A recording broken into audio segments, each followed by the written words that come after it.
worth, or whether you could step away from it for a month. You hesitate. That hesitation is telling you something important. Your numbers are not the problem. The gap between your numbers and your narrative is. And that's exactly what we're going to dig into today. Let's start with point one, because this is the thing that surprises most owners when I first say it out loud. More data does not create more clarity. In most cases, it creates more anxiety. Here's what I mean. When you first started out, the financial picture was simple. Revenue came in, bills went out, you checked the bank. But as your business grew to 7 figures, suddenly there's a bookkeeper sending reports, an accountant doing the year end, maybe a payroll provider, separate VAT agent, and a financial advisor managing the personal side.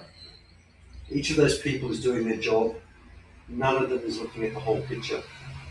And you, the owner, are left trying to stitch it all together yourself. Usually on a Sunday evening when you should be doing something else entirely.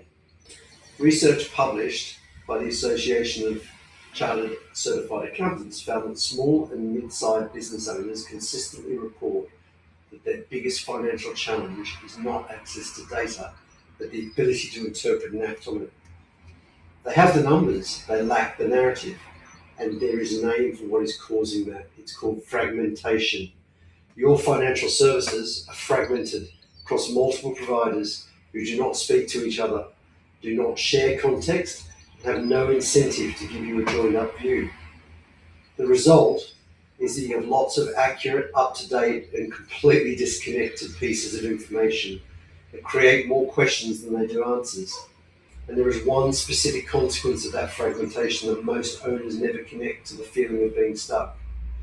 Let me show you what I mean. Point two is about 4 specific gaps that fragmented reporting always leaves. Every owner I've worked with has at least 2 of them. Let me walk through each one, because naming them is the first step to fixing them. Gap 1 is the valuation gap. You probably have a rough number in your head for what your business is worth. Maybe it came from a conversation at a dinner or a rule of thumb someone mentioned once, but that number is almost certainly not based on evidence. Your accountant knows your profit. Your advisor knows your personal assets. Nobody is sitting down with you and saying, here is what a buyer would pay for this business today, and here's what it would take to get a better number. That gap creates a low-level anxiety every time someone asks you about your exit. And it means you're making long-term decisions without a clear target to aim at. Gap 2 is the forward gap. Your management accounts tell you what happened last month. Your year-end accounts tell you what happened last year. Neither of them tells you what it's likely to happen next quarter if you make a specific decision today. Without forward-looking financial modeling, every big decision you make is essentially a well-informed guess. Confident maybe, but it's still a guess. Gap 3 is the dependency gap, and this is the one that catches people off guard. Think about a business owner who has a clean set of accounts, a healthy profit margin, and a business that looks great on paper. Then a prospective buyer does their due diligence and finds that 60% of revenue comes from 3 clients, all of which have personal relationships with the owner rather than contracts with the company. The accounts never showed that risk. It was not in any report, but it was the thing that killed this deal. That's the dependency gap, the distance between what your numbers say and what your business. Gap 4 is the narrative gap. This is the one that causes most day-to-day friction. Your numbers can all be accurate and still tell the wrong story if nobody is translating them into plain language that connects to your actual decisions. Profit and loss statement is not a strategy. A balance sheet is not a plan. Without someone who can read your numbers and say, here's what this means for the decision you're trying to make, right, the data just sits there and gathers dust. I'd like to ask you something before we move on. Those 4 gaps, which one do you feel most in your business now? Drop it in the comments below, and it'll take 10 seconds and it'll help me make sure the next video I put out is one that you actually. Now, point 3, and I want to be clear, this is not a criticism of you or your accountant or your bookkeeper. They are most certainly doing exactly what they were hired to do. The problem is that what they were hired to do is not the same as what you need.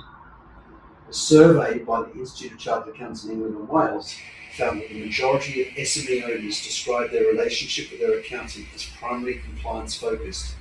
Tax returns, VAT, year-end, important work, but it's not the work that builds business value or prepares the owner for an exit. Let me give you a picture that makes this concrete. Imagine two businesses at a similar stage.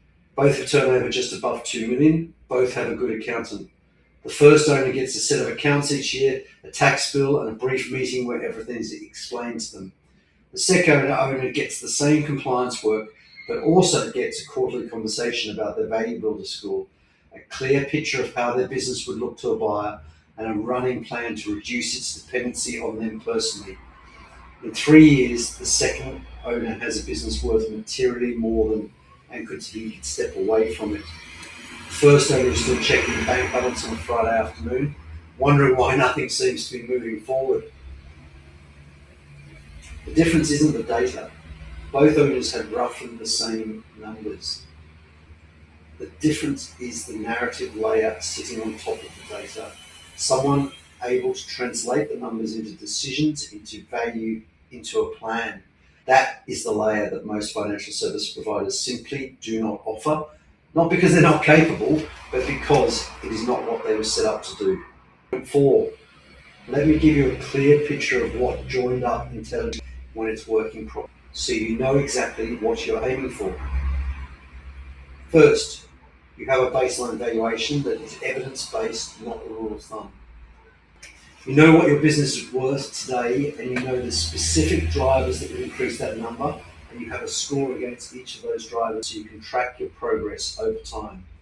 This is not a one-off exercise. It's a living number that moves as your business changes. Second, your management information is forward-looking, and it's delivered when it's still useful, not 3 months after the period end, not in a format that requires a translator. You should be able to look at your numbers and know what they mean for the decision you're making this week. Third, someone is looking across all your financial information and connecting the dots. Not just the compliance side, not just the personal side, but the business as an asset. What look like a buyer? What are the risks a buyer would find in due diligence? What would need to change for you to exit on your terms rather than someone else's timeline? When those 3 things are in place, the Monday morning anxiety goes away. Not because the problems disappear, but because you can see them clearly. Name them and act on them. Clarity is not the same as certainty, but it is a lot less exhausting than fog, which brings me to point 5. And this is where most owners get it wrong at this stage. You cannot fix a gap you have not measured. The most common mistake I see is going straight to solutions before understanding the problem precisely enough to solve it. Buying new software, hiring another person, restructuring the team, in the room. When you score your business against those 8 drivers, the gaps stop being a vague feeling and become a specific list of things to work on in a specific order. I've seen owners go through this process and feel genuine relief. Not because their scores were high, but because they finally had a language for what they had been sensing for years. One owner described it as, I always knew something was off, I just did not know what to call it. Once you can name it, you can fix it, and that is a completely different place to operate from. So here is what to do next. If any part of this video resonated with you, the single most useful thing you can do in the next 10 minutes is take the free Value Builder Score assessment. It takes about 12 minutes, covers all 8 drivers of company value, and it gives you a clear, evidence-based picture of where your business stands today and where the biggest gaps are. The link is in the description below. Most owners who go through it tell me the same thing.